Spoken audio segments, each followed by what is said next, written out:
YouTube. The fraudulence in Fragcom just never ends. Here, My Life Story by Jeremy Fragrance. Let's listen. So I'm born as Daniel Średziński, son of Kazimierz Średziński and Yolanda. So, Polish parents. I grew up in a German town and I was a tough kid. I punched people in the face in the kindergarten already. And I was a cool guy. When I was... You were a tough kid. You punched kids in the face in kindergarten. I swear I'm not trying to laugh. But okay. You're a tough kid. When I was 10 years old, my brother got hit in the bar when he was picking up pizza. After that, I went to martial arts school, which was very good. My brother and I were sent to a martial arts school so we could defend ourselves. I did that martial arts thing until I was about 16 years old. Then I started to learn how to dance. This dancing thing helped me to get into a theater, state theater. So I earned money already pretty young with dancing and acting and all that stuff. Wow. You had a good life. Pretty good life ever since you were young, man. Earned money, went to the theater, got recruited for a boy band. Man, that sounds like an American life, man. Real easy. Sounds like a real easy life. Let's listen to what you have to say. Stuff. Then I was already very successful on YouTube with making dance videos and I was scouted into a boy band. The problem was this whole boy band thing was a big mess in terms of, well, it sucked. I got into the gay community. I liked the attention, but I was not gay and I still don't consider myself gay, but I had... So you can admit that the gay community sucks. Well, people who live expressive lives, their lives usually suck when they don't live in tension and truth. I had a lot of experience and actually I do like the gay community, but it was a bit of a tragedy and I did things that I did not. So you like tragedy. You do like the gay community. I see you still playing. You're still playing to the crowd, huh, Jeremy? Like, fast forward, I got bankrupt, people tried to do that with me, tried to do that. Bad stuff happened, but no life and death situation. When it got very serious I was an entrepreneur, I was financially broke, and the fragrance journey helped me to get out of this situation after I noticed, wow, I can make a lot of money with this stuff because I was creating my own. So it was about the money. It was about the money, huh, Jeremy? Own fantasy world while being totally fucked financially and thinking, how can I get out of this? So I was just having a big hobby in this in my little German boring town. And I got bigger.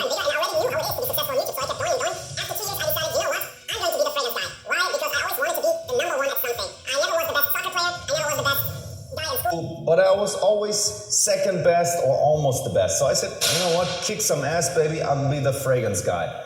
So I became the fragrance guy and then I took it really serious. So the relationship with the gay guy continued.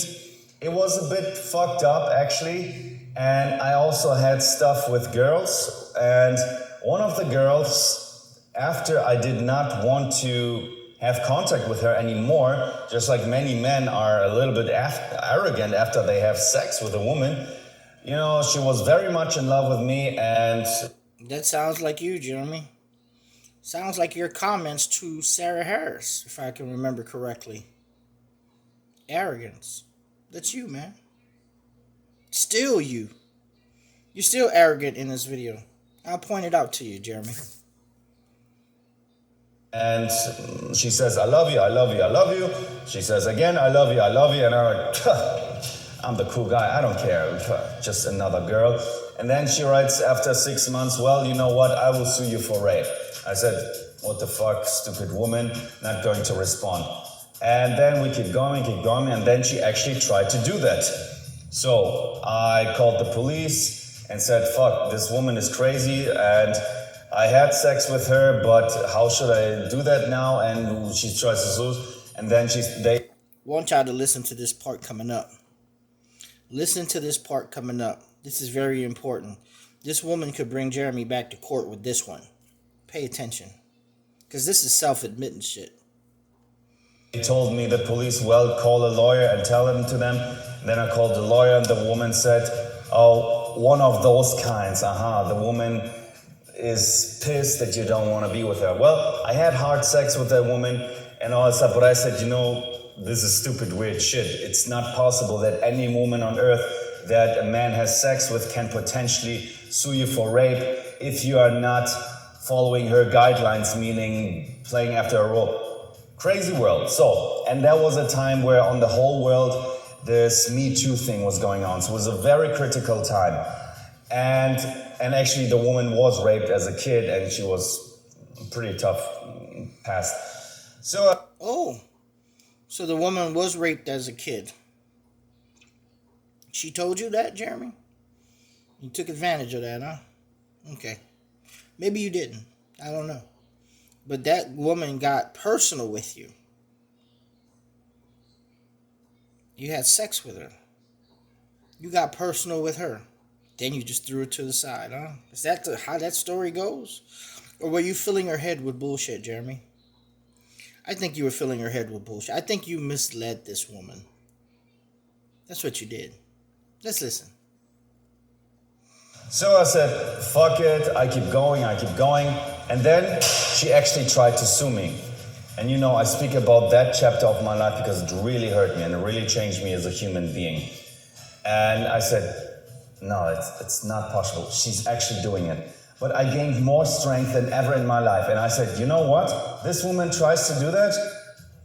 I'd rather go in jail, and I tell the whole world what this woman tried to do with me, to speak about the truth and to make her feel ashamed. The truth doesn't have any sides. Men have sex with women and hard sex with women and all that shit. Truth doesn't know any sides. So I became very strong, very strong. But then the weakness sneaked in when actually a letter of the police came in. He said, you know what, this woman says you did it. And I said, fuck this shit.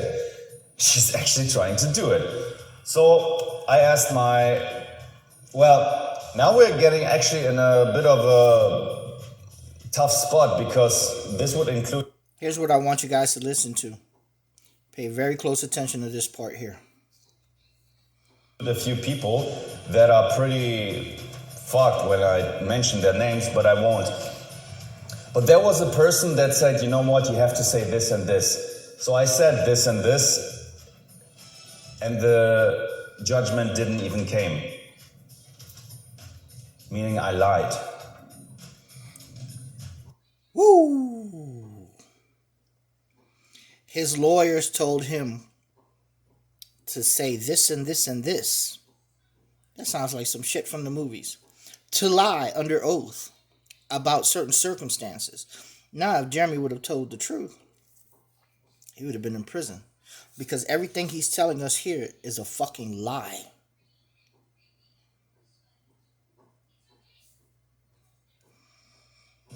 And you know what? This changed my life. And I felt like an asshole. And after that, I swore I will never, ever lie again in my life. Done.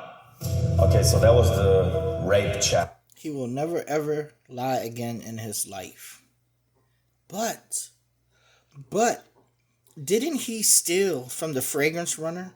Didn't he steal the fragrance runner's material and use it at the fragrance award show?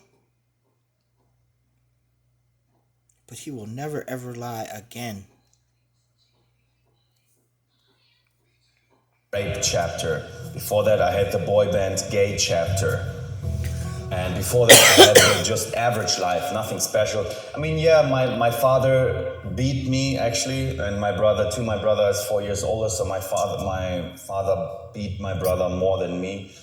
And I was raised more single by my mother, but nothing terrible. Like, yeah, I got beat, but I mean, but the real thing that you can learn from was that rape chapter, to never lie.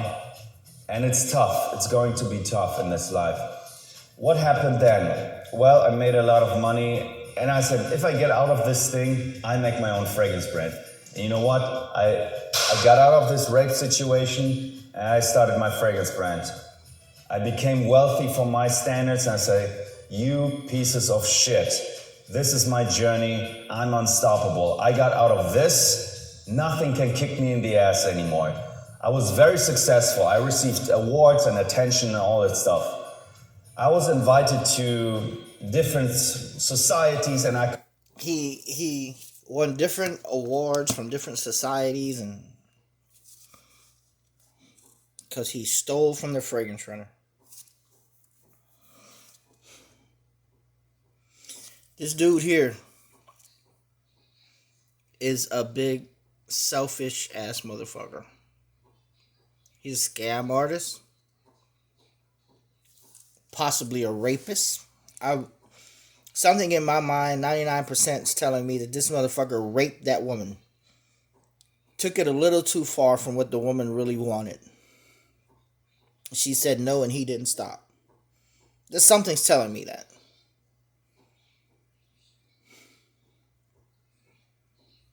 Everything this dude says is just fraudulent as fuck. Do I need to continue on with the video? It's a 20-minute video. I went 7 minutes in. That's it. I don't think I have to go any further, because if I do, I'll probably expose him for more. I'm going to stop at 7 minutes into his video, because nothing else needs to be said about this fake ass dude. The dude is fake. He's talking about God, but yet he doesn't sweat or bleed or cry or shed a tear for God. He doesn't work with blood, sweat, and tears. He mooches off for y'all for donations, and you buy his fragrances. That's what he does. He doesn't know the value of hard work. He don't know the value of respect, self-love, or anything like that. It's all about the money with this dude. It's all about the attention and fame. Always has been. Always will be. As fake as they come. There's nothing original about this dude. Nothing. He is the facade and the picture in many people's minds. The fantasy that many people want to live. That's what he is.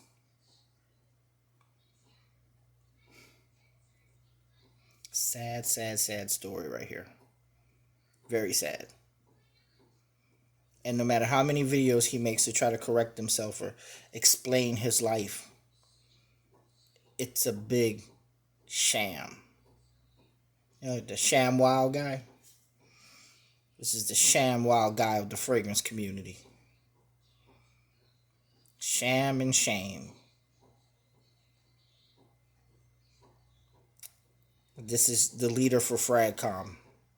No wonder why Fragcom's going to shit. Peace the fuck out.